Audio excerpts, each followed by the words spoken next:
નમસ્કાર ભાઈ. નમસ્કાર સરપંચ, મજામાં? મજા મજા મારા વાલા, બોલો બોલો. કઈ બધું વાડીઓ માટા મારી ભાઈ. ઠીક. હવે તમે આજે ગ્રુપમાં નાખ્યું એક પોલીસ કર્મચારી 12માં ભઠ્ઠી આપવાની છે, હા હા હા. મંજૂરી આપી છે, એ કોણ? ખાંભાને એક પોલીસ કર્મચારી. એ કોણ એમ નામ તો જો મને જો. હવે નામ એને હાલો નામ દઈ દો, બધી વાત સાચી બરોબર. આજે ગામ લોકો અને ગામ પંચાયતને રજૂઆત થાય અને આજે અમે એને ખાંભા પોલીસને અને લગતા જે અધિકારીઓ છે એ બધાને લેખિત આપતા આવીએ છીએ ગામ પંચાયત ગામ વતી. હા તો ખાંભા પોલીસે એવો વિચાર કરવો જોઈએ કે એક ગામમાંથી આપણે હપ્તો ન આવે, આપણા ખાંભા તાલુકામાં અમુક ગામની અંદર હપ્તો હાલતો, ખાંભા 12 ની અંદર અમુક હપ્તો હાલતો હશે બરોબર. તો એક ગામનો કે એક વિસ્તારનો હપ્તો ન આવે તો અમે ફેર શું પડવાનો છે? હા એમાં ફેર તો હું પડે ને. તો અમે 15 તારીખે અમે ગામ પંચાયતે અરજી આપી કે ભાઈ મોટા ભાગની અંદર દારૂ પીનારા જાહેરમાં ગાળું બોલે છે, સારા માણસોને બદનામ કરે છે અને ગામનું વિવાદન નાશ થાય છે, તો આના માટે દારૂ બંધ કરાવવો. અને અમે ગામ લોકોને ગામ પંચાયત પોલીસની સાથે છીએ. તો 15 તારીખે અરજી આપું છું. તો ખાંભા પોલીસની પાછળ કયો એવો ગ્રહ છે કે એને પરિબળ કામ કરે છે કે ખાંભા 12 ની અંદર દારૂનો ધંધો હાલે, દારૂનો ધંધો વધે? એને કયો પરિબળ, કયો ગ્રહ અને કયું પરિબળ કામ આપે છે? એક ગામમાંથી દારૂ ખજૂરાનો પગ તૂટી જાય તો ખજૂરો લૂલો ન હાલે. તો એક વિસ્તારમાંથી હપ્તો ન મળતો હોય તો એને બાદ કરી નાખવું જોઈએ. એમ નહીં ભાઈ, એ છે કોણ એમ એનું નામ તો જો મને. છે એવા હપ્તો આવે છે, તમને ખબર નથી? નામ તો નથી આવ્યું? મારી પાસે આવ્યું હાલો કદાચ, પણ કોણ છે એમ તમે કદાચ ના તમને વધારે ખબર જ છે ને, એને હું કેમ ભાઈ એવું કરવું જોઈએ? બરોબર, પણ તમે મને કયો ને ભાઈ આ ભાઈ હતા એમ. હવે હમણાં કોઈ મને તો ઓળખતો, હું લગભગ મને આમ ભાડે ઓળખી, નામથી નથી ઓળખતો ભાડે હું ઓળખી દઉં અને નામથી નથી ઓળખતો બરોબર. કદાચ એને ભાડે હું ઓળખતો હોય. મિતેશભાઈ કરીને ડી ટાપમાં કોઈક હમણાં આવ્યા છે કે પછી હોય, બહુ મને ખબર નથી બરોબર.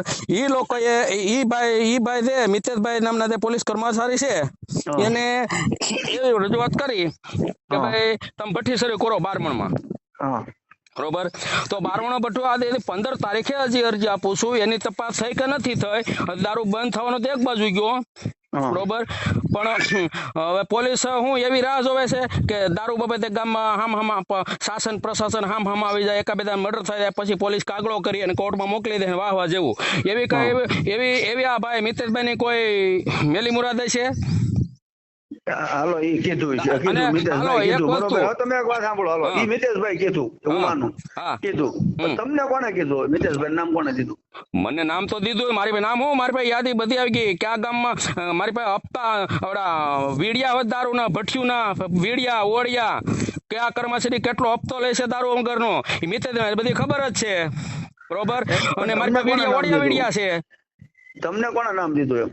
પણ મને તો આમાં એક છે કે નિર્દોષ ખાંભાના નિર્દોષ અને સારા નિષ્ઠાવાન કર્મચારી છે ને, એની ઉપર ટોપલા નો ઢોળાય ને, એટલે હું સાનો મનો મૌન બેઠો છું ને, એટલે બધો બેઠો છું અને ગામ લોકોને સમજાવું છું, કહું છું કે ભાઈ આમાં સારા નિષ્ઠાવાન કર્મચારી છે ને, એ આવું ન થવું જોઈએ. પેલા અરજી આપી હતી એટલે ત્યારે હંધુ દારૂ બંધ્યું, જ્યારે ગોહિલ સાહેબ હતા પીએસઆઈ તરીકે આવ્યા હતા, અને ગોહિલ સાહેબે અમને ને એક ગામ લોકોને એવું કીધું ભાઈ ગામની અંદર દારૂ વેસાવા નહીં દઉં તમ તારે. ગામને હું પણ આખા ખાંભા તાલુકા મારા હસ્તક જ્યાં છે ત્યાં ક્યાંય નહીં થવા દો, એ ચિંતા તમે કરો માં કે બરોબર. એટલે આપણે એમ થયું કે આપણે 12 નું તો બંધ કરાવે, એની બદલે બીજાને બંધ કરવાનું આપણે જોવા નથી, પણ આપણે 12 નું બંધ કરતા હોય, 12 નું યુવક ને શાંતિ, ગામ લોકોને આગેવાનોને શાંતિ મળતી હોય, બેનું દીકરીઓ હાજે ભાઈઓ કે કોઈ કામે જતા આવતા હોય, અને શાંતિથી રોટલો હાજે ઘેરે ખાતા હોય અને બજારમાં ગાળ્યો ન ખાય, અને એટલા માટે આપણે બંધ કરી, આપણે હાલો કાંઈ વાંધો નહીં, તો આપણે બંધ કરી દીધું.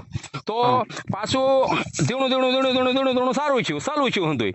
તો હમણાં 2 દી પહેલા તમને ખબર છે દારૂ પી અને જેમ ફાવે એમ બજારમાં જાહેરમાં ગાળ્યું કાઢતા હતા ભાઈ. મોકલી દીધું ને, હાલો અમરેલી મોકલી દે બધું. કાયદા એમાં શું છે, એને અમે કાયદાનું જ્ઞાન થોડુંક કરવું જોઈએ ને, એને થોડુંક પોલીસે બળનો પ્રયોગ કરવો જોઈએ, એને કાયદાનું ભાન સમજાવવું જોઈએ, અને આગળ છૂટી જાય. અને મિતેશભાઈ જે છે એને એવું છે કે ભાઈ આ વેચનારા છૂટી દે ને આપણે 12 ધંધો કરે સામને આવે. મિતેશભાઈ ને કહેવાય ભાઈ બીજા ગામડેથી હપ્તા આવતા બરોબર, એક 12 એક હપ્તો નહીં આવે તો કાંઈ ફેર નહીં પડી જાય. હું એમ કહું છું અને મારે હજી મિતેશભાઈ ને હું નામથી નથી ઓળખતો, કદાચ ભાડે ઓળખતો છું તો હજી તો મારે મિતેશભાઈ ને મળવું છે. અમે 5 જણા મળશું અને ગામને આગે ગામ લોકો અને પોલીસ કર્મચારી અને કોઈ રાજકીય નેતાને હરુભરું એને હું મોઢામાં ખાડા લઈ અને મિતેશભાઈને પગે લાગી કે મારા બારમણનું ઉવાદન ખરાબ થાય એવું વર્તન તમે ન કરો, શાસન પ્રશાસન સામું થાય અને ડખાડખી થાય, હલાલી તેવી ન કરો. હું તમારા પાય લાગુ છું. તમારી ગા, તમારો કૂતરો, મારા મોટા બારમણનું આવી વૃત્તિ તમે અને આવા માણસો આવી વૃત્તિ કરોમાં અને આવા માણસને તમે આવી રીતે સડાવોમાં કે તમે બારમણમાં ભઠ્ઠી શરૂ કરો. હજી મેં અરજી આપી છે 15 તારીખે. ગામ લોકોએ દીધું એ તો મને કયો, તમને નામ કોણે આપ્યું તો મને કયો. મારી પાસે એના નામની તો યાદી એક બાજુ રહી, પણ મારી પાસે ઓડિયા વીડિયા ફોટા ક્યાં ભઠ્ઠીઓ આલે છે, શું છે, કેમ છે, એ બધું મારી પાસે છે. બારમણનું બીજું જે કાંઈ હોય તે, બરોબર. અને એક હું તો એમ કહું છું કે બારમણ માંથી એક હપ્તો ન આવે તો મિતેશભાઈને હું ફેર પડવાનો છે. હા, એ તો કોઈ પ્રશ્ન નથી. અને એને તો ઉલટું એમ કેવું જોઈએ કે ભાઈ હાલો ભાઈ સરપંચ તમે કે ગામ લોકોને જ્યાં હોય તમે તારે અમારે કઈ ચિંતા કરો માં ક્યાંય, અમે બધું બંધ કરાવી દઈશું. તો અમે એની સાથે છીએ. એનો કોઈ પોલીસ કર્મચારી કોઈ બીજો વાળ વાકો થાય તો અમે બને એટલી તનમન ધનથી કુદરતનો ખોપરે એને મદદ કરશું અમે. બાકી બારમણમાં દારૂ વેચવાનું મિતેશભાઈ એટલો બધો કયો પ્રેબળ એને સહકાર આપે છે તો એને એવું કીધું કે બારમણમાં તમે ભઠ્ઠી શરૂ કરો. મિતેશભાઈ ને મારે જોવું છે કેમાં છે, પગે લાગીને કહું મારા વાલા, મારા બાપ, મારા મિત્ર, આપ તો રાજ્ય સેવક છો અને આપ કાયદાના જાણકાર છો, કાયદાના રખેવાળ છો. અણબનાવ કોઈ ન બને એની ધ્યાન અને રખેવાળે કરવી આપણી ફરજમાં આવે છે. તો આવા એક ગામડામાંથી તમને કદાચ હપ્તો ન મળે તો તમે માફ કરો અને બીજા ગામમાં રાખો. પગે અમારા બારમણમાં દારૂ વેચાય એવી પ્રવૃત્તિ તમે ન કરાવો. મારે તો તેને પગે લાગીને કેવું છે. ગામમાં કઈ આવો તમે? ગામમાં હમણાં આવું છું. હા, તો આવો પછી મળવી. હાલો તો હાલો.